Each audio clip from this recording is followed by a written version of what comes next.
안녕하세요. 뉴스와 사람들입니다. 개혁신당의 최고회의가 취소되고 이준석이 긴급 기자회견을 예고했다 또 취소하고 그렇게 왔다 갔다 하다 월요일 아침 최고회의가 열렸는데 결국 고성과 함께 이낙연과 김종민이 퇴장했다지요. 이준석은 최고회의가 끝나 관훈토론에 참석해 이렇게 발언했습니다. 예, 저희 개혁신당의 오늘 최고위원회를 방금 전에 마치고 왔습니다. 그 과정에서 저희가 지난 당 출범 이후에 한 일주일 정도 운영하면서 있었던 운영의 비효율을 해결하기 위해서 다수 최고위원들의 동의로 선거 과정에 있어서 정책에 대한 판단을 하는 부분 그리고 선거 캠페인에 대한 판단을 하는 부분을 최고위의 부분의 권한의 일부를 저에게 위임 전결하는 것을 의결했습니다. 그렇기 때문에 사실 아까 두려움과 절박함이 혼재된 상황에서 당을 이끌고 있다고 했는데 지금 지지율 정체와 초기 혼란에 빠져 있는 개혁신당을 더 강하게 이끌기 위해 가지고 제가 더 큰 역할을 좀 맡게 된 그런 결과가 나왔습니다. 사실 양날의 검일 것입니다. 더 큰 권한과 책임을 획득한다는 것은 결과에 대한 더 큰 부담을 느끼게 되는 것이고, 하지만 지금 제3지대로 나와서 역할한 이상 어느 누구도 뒤에 서 있을 여유는 없다, 이런 생각을 하고 있습니다. 자, 의원들 데려와 6억 확보해줬더니 총선의 정권을 이준석이 요구했고 김종석은 이준석을 향해 전두환의 국보이냐고 비판하는 상황까지 됐지요. 그러니까 제주는 이낙연이 부리고 돈은 이준석이 번다 이겁니다. 자, 이낙연과 탈당파들이 당할 수밖에 없는 이유는 명확합니다. 이준석이 당대표이자 당대표로서의 권한을 갖고 있기 때문이지요.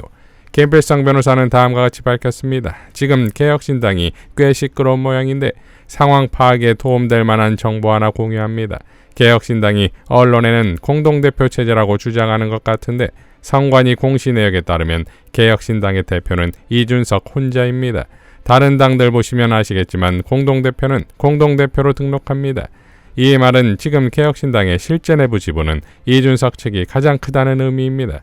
당의 정책 방향에서도 이준석 대표가 최종 결정권을 갖고 있습니다. 따라서 소수 지분 측의 고집은 무리한 요구이고 높은 확률로 합당 당시 합의에 배치되는 것일 가능성이 높습니다. 이걸 전제로 뉴스들을 보면 이해에 도움이 될 것 같습니다. 라고 밝혔습니다. 자, 결국 통합된 개혁신당은 아작이 났습니다. 이낙연 측이 주장대로 이준석의 통합 파기 기획이라는 것이 맞다면 애초에 이준석과의 통합 과정에서 이낙연의 정치적 무능이 드러난 것이고 이준석은 현역 의원이 탈당할 경우 약 6억 원의 국고 보조금을 전액 반납할 것이라 받아쳤으니 이준석의 정치적 결단은 독보일 것이나 이낙연은 그야말로 개망신이 아닙니까? 엄중의 대명사라던 자가 이런 단순한 정치적 사안을 예상하지 못한 건 오직 대통령이 되기 위한 광인 정치 때문입니까? 그러니 지금 이 사태의 원인은 이낙연만 모르는 예고된 쪽박입니다. 한동훈의 코믹 퍼레이드는 계속되고 있습니다. 지난달 한동훈은 조국 전 장관은 우리가 주장하는 병립형 비례대표제에서 국회의원 배지를 달 수 없다 라고 발언했는데 병립형에서도 3%가 넘으면 국회의원이 될 수 있지요? 그러더니 이번엔 이렇게 발언했습니다. 조국 전 장관이 병립형으로 3%를 어떻게 넘어요? 그거 아시지 않습니까? 조국 장관은 김어준의 겸리공에 출연해서도 이렇게 발언했지요. 한동훈 비대위원장은 조국은 병립형이었으면 배치를 못한다. 도저히 이해가 안 되던데요. 그 연동형이건 병립형이건 3%를 획득하면 의원을 배출합니다. 봉쇄 조항이 3%거든요. 네. 그러니까 이분이 선거법을 잘 모르는 것 같아요. 수사 기소 관련 외에는 다른 법률은 모르는 것 같습니다. 다른 법률은 전 이해 안 되는 말씀을 많이 하시더라고요. 법정 구속되지 않기 위해서 출마를 한다. 이 말도 제가 이해가 잘 안 됐어요. 법정 구속이 안 된 거는 법원에서 이미 판결을 내렸거든요. 법정 구속이 안 된 상태에서 출마를 하는 건데 법정 구속이 안 되기 위하여 출마를 한단 말을 하면서 저를 비방을 하더라고요. 그리고 이재명 대표가 연동형으로 가겠다고 하니까 네, 예. 합의해 줄 수 없다고. 본인의 합의 여부 아무 관계가 없지 않습니까? 기존 법이 그러한데. 기존 그냥 법이 그러한데 아마 윤석열 대통령과 같이 어울리다 보니까 이 제왕적 사고가 있는 것 같아요. 현행 존재하고 있는 법률에 대해서 자기가 동의 안 하면 그 법률이 바뀐다고 착각하고 있는 거 아닌가 생각이 듭니다. 자, 최근 여론조사 꽃에 조국 신당의 지지율이 10%가 넘었지요. 그러니까 무슨 근거로 3%를 어떻게 넘냐는 말을 하는 것이고, 그런 말을 한 의식 구조로 과연 국힘의 총선을 어떻게 이끄는 것일까요? 지난 18일 조국 장관이 노회찬 의원을 비롯한 민주열사 묘역을 참배하는 자리에서 기자가 한동훈의 운동권 청산에 대해 묻자 조국 장관은 이렇게 발언했습니다. 운동권 정당 이런 말을 하는 얘기를 듣고 전 사실은 실소를 금할 수가 없었습니다. 가칭 조국신당도 또는 뭐 민주당을 포함한 범진보 진영의 정당도 공통점이 하나 있을 것 같습니다. 제가 오늘 현충원에 왔습니다만은 거꾸로 과거로 돌아가게 되면 일제와 싸웠던 독립운동의 정당이고, 그 다음에 권위주의, 군사독재와 싸웠던 민주화 운동의 정당입니다. 그러한 운동을 자랑스러워하는 게 너무 당연한 것이고, 그게 대한민국 민주공화국의 가치이기 때문에 운동권 정당이란 말을 하는 의미가 도대체 무엇인지, 운동이라는 단어가 그렇게 부정적인 것인지 그렇지 않다고 생각이 들고요. 현 시점에서는 검찰 독재를 바로잡고 소수의 정치 검찰로부터 권력을 국민에게 돌려드리려는 운동을 하는 정당이기도 합니다. 가칭 조국신당도 마찬가지이기 때문에 그런 운동에 비난을 한다거나 조롱을 하는 것은 오히려 대한민국 헌법 가치에 반한다고 생각을 합니다. 이에 대해 한동훈은 다음과 같이 발언했지요. 뭐 운동권 얘기하면서 운동권이고 독립운동 또 이런 황당한 말씀하셨던데, 그분이 늘 국민의 공감받지 못하는 말씀을 그렇게 하시는 분이니까 그게 새로운 일은 아닙니다만, 저는 이 말씀을 한번 드리고 싶어요. 운동권 맞긴 한가요, 그분? 그분은 전두환 정권 당시 만들어진 대표적인 특혜인 석사장교 제도 이용했던 분 아닌가요? 저는 운동권 내에서도 과연 그걸 진짜 운동권으로 생각하는지 잘 모르겠어요. 다시 한번 말씀드리지만 민주화 운동은 국민 모두의, 시민 모두의 공입니다. 정말 대단한 업적이라고 생각합니다. 그렇지만 그 대단한 업적을 조국 같은 사람이 운동권 특권 세력으로서 가로채는 것에 대해서 더 이상 국민들이 용납하지 않아야 한다는 것이고, 그게 이번 총선에서 시대 정신을 반영돼야 한다는 것이 제 생각입니다. 이에 대해 가만히 있을 조국이 아니지요. 조국 장관은 다음과 같이 밝혔습니다. 내가 한동훈 비대위원장의 운동권 정당 운운을 반박했더니 한 위원장이 조국은 전두환 시절 석사장교로 군대를 갔다 운동권 맡기는 한가 라고 말했다. 첫째, 석사장교는 전두환 노태우 정권 하에 운영된 군복무 제도로 많은 석사학위 소지자들이 이 제도를 통하여 군복무를 마쳤다. 필기시험으로 선발되었다.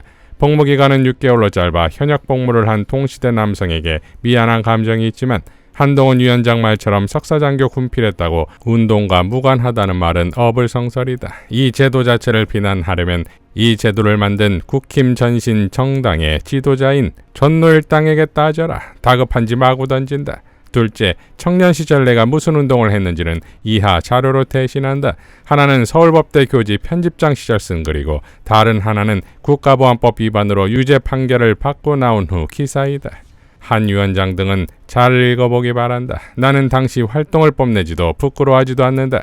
의의와 한계가 있었던 활동이었다. 그리고 나보다 더 열심히 했던 친구들에게 존경심과 미안한 마음을 가지고 있다. 라고 일갈했습니다. 자, 조국 장관의 홍보를 제대로 해주는 한동훈이지요. 이런 한동훈의 총선 전략을 김종인 전 국힘 비대위원장도 박재홍의 한판 승부에 출연해 다음과 같이 비판했었지요. 선거에서 여당이 할 짓은 대한민국을 상대로 해서 선거운동을 할 생각을 해야지 야당을 아무리 공격해봐야 소용이 없어요. 예를 들어서 야당이라는 건 여당이 잘못하고 정부 여당이 잘못하면 그 잘못을 갖다가 먹고 사는 게 야당인데, 대국민 상대로 해서 어떻게 하면 득표를 할 수 있느냐를 갖다가 생각을 해야 되는데, 그건 고사하고 계속 야당을 공격해봐야 그건 별로 일반 국민에게 피부에 와닿지 않습니다. 최근에 와서 한동훈 비대위원장이 김포 가서 무슨 꽃이 피기 전에 김포를 갖다가 서울에 편입을 시켜야겠다. 그런 식의 선거운동을 해서는 절대로 득표를 할 수가 없습니다. 그리고 지금 사실은 의정부 가서 또 무슨 경기 북도를 하겠다고 하는 건데 그건 이미 경기도지사 김동연 씨가 지금 오래전부터 얘기하던 거예요. 그런 걸 반복해서 될 수가 없어요. 정치개혁을 한다고 해서 의원 세비를 줄인다, 의원 정수를 줄인다. 이건 과거에 우리나라 정치권에서 계속해서 반복했던 얘기예요. 그러니까 우리 국민이 들을 적에 저 사람들은 실제로 해야 될 건 뭔지를 모르고 그저 그냥 과거에 했던 얘기를 반복하는 그런 거밖에 안 해요. 나는 이건 우리 한동훈 비대위원장이 정치 경험이 없고 과거의 정치권에서 무슨 얘기를 했는지를 자기가 모르기 때문에 자기가 멋있는 말인 것처럼 해서 자꾸 얘기를 하는 거라고 생각을 하는데 그거 가지고서 무슨 표심을 가지고 장악한다 생각하면 나는 착각이라고 봐요. 그러니까 사실 최근에 한동훈 위원장의 자꾸 레토릭을 볼 것 같으면 별로 선거에 의미가 있는 레토릭이 없어요. 그러니까 사실 실질적으로 이재명 지금 대표의 사법 리스크라는 건 벌써 1년 반 이상 끌어온 거 아니에요. 그거 아무리 공격해봐야 선거와 관계가 없어요. 그런데 거기다가 지금 운동권 척결이다. 그것이 마치 시대정신이라고 그러면 나는 그것처럼 우둔한 정치적 발언은 없다고 봐요. 오죽 답답했으면 그것을 시대정신으로 삼았겠어요. 대한민국이 지속 성장 가능하냐가 지금 가장 중요한 과제인데 그런 데서 사실은 시대정신을 찾든지 해야지 어디 무슨 개인적인 몇 명 되지도 않는 운동권을 갖다가 척결하는 것이 시대정신이라고 하면 이 사람들이 정치를 나는 잘할 줄 모르는 사람이라고 생각해요. 라고 밝혔습니다. 자, 정치 초보의 아무 말 대잔치를 보고 있을 국힘 의원들이나 국힘 출신의 정치인들은 자존심도 없습니까? 유시민 작가의 일갈로 마무리하겠습니다. 근데 본인은 지금 비례도 안 가고 지역구도 안 나가잖아. 네. 아니 남들은 뭐 단도 하나라도 들고 무대에 나가서 목숨 걸고 뭐 하는 판국에 자기는 팔짱 끼고 구경꾼으로 있으면서 뭐 그런 얘기를 한대. 아니 여론조사에서 한동훈 호감도가 더 높다는 조사 많이 나오잖아요. 그거 믿고 한번 부딪혀봐. 개항을에 가서 원희룡 다시 밀어내고. 그것도 못하는 쫄보 주제에 무슨. 이상 뉴스와 사람들이었습니다. 시청해 주셔서 감사드립니다.